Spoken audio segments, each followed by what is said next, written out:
It has been a case that has absolutely gripped everyone's attention, and Longueuil police now believe they have a suspect in the decades-old murder cold case of Sharron Prior.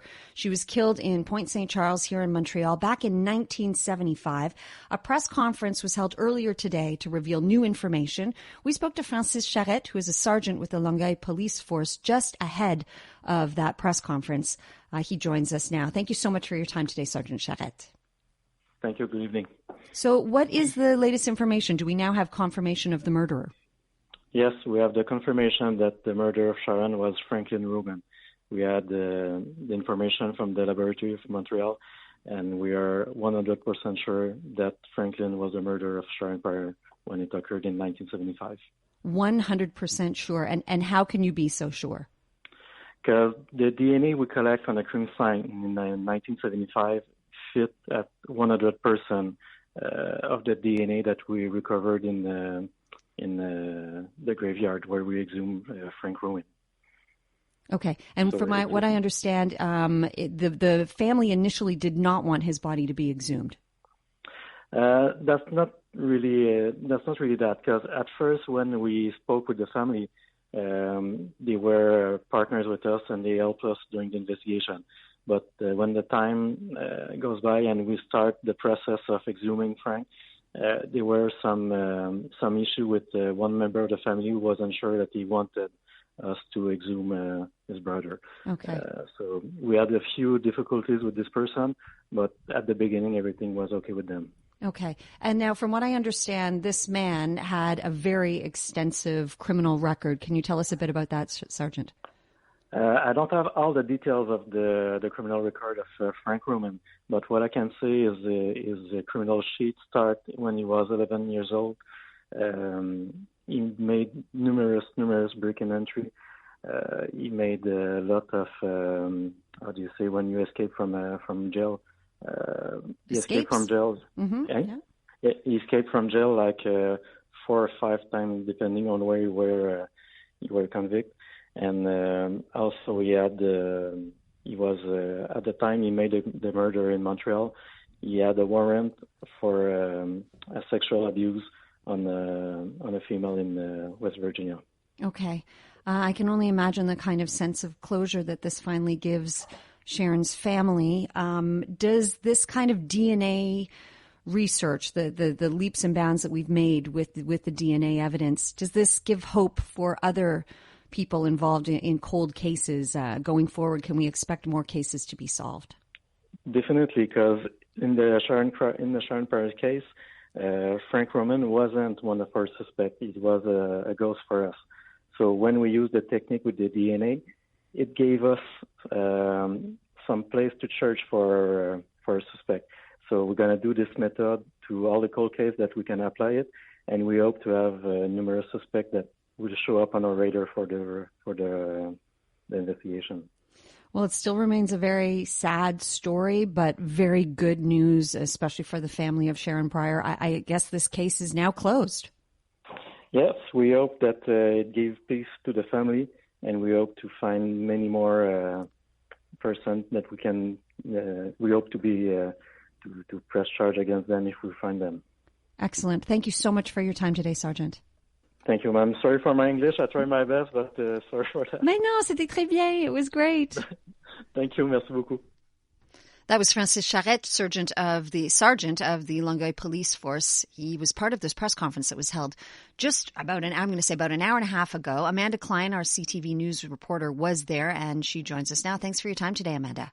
No problem, Natasha, at all. So further to what Sergeant Charette had to say, I think people probably are quite curious about who this man was and how he ended up being in Montreal at that time. Can you tell us a little bit more about what we know about him? Yeah, so like we just heard a little bit there in that interview, this man had a pretty extensive criminal record in both Canada and the United States. And one of the investigators this afternoon kind of described it as a game of hide and seek, so to speak, which is what made it so difficult to catch him ultimately, because every time he would commit a crime in the U.S., he would flee to Canada. Every time he would commit a crime in Canada, he would flee back to the U.S., making this very difficult. But ultimately, DNA testing and DNA analysis and just the advancement in the technology since 1975. So, a very, very long time ago, this case has gone unsolved.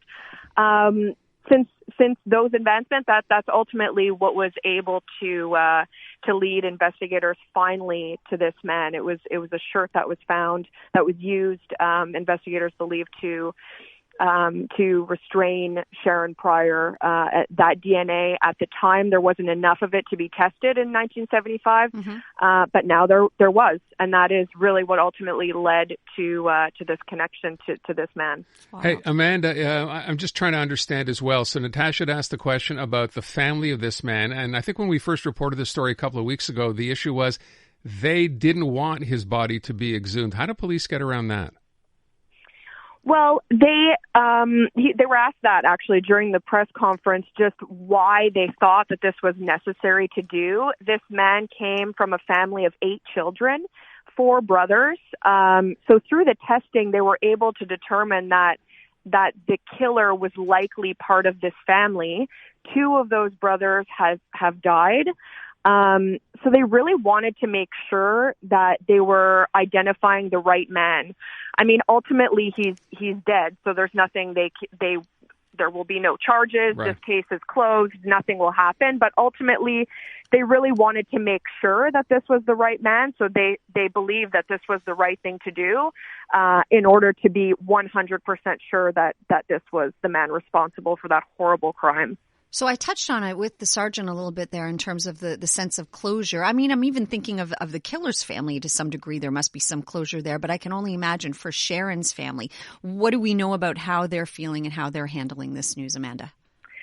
Well, they were there, of course, this afternoon. We didn't hear from Yvonne, Sharron's mother. She was there, though. We did hear from her 2 younger twin sisters, Maureen and Doreen, and obviously very emotional. I mean, if you can only imagine, the mom described, not today, but previously, she described this as the fight of her life, just to try and figure out who did this to her daughter.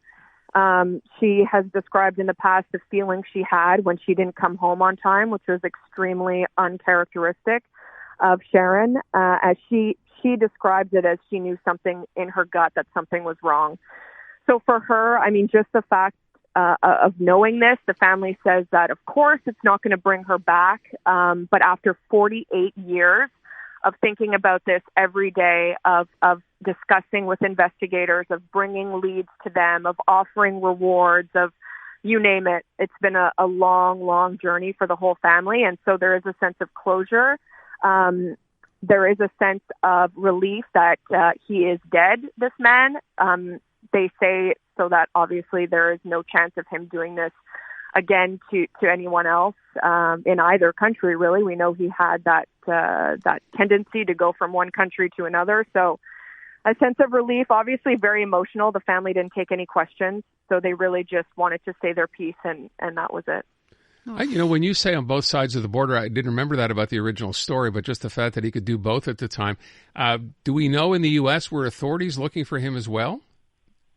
In the U.S., well, in West Virginia, we don't know the details of his crimes in the United States. They didn't get into too much detail about that. But what we do know is that generally he had committed crimes in the U.S. similar to what he had done to Sharron Prior. Yeah, violent. We don't know details, but like you said, Amanda, we know it was violent rapes. Exactly. Yes, exactly. Awful. Yeah. All right. Well, one page closes today, one chapter ends, and that's good news for the family, as you said. Amanda, thank you so much. Appreciate the time. Thank you. Amanda KLINE over at CTV. Can you imagine that family? 48 years. Can you imagine her mother? Years. Yeah. Oh.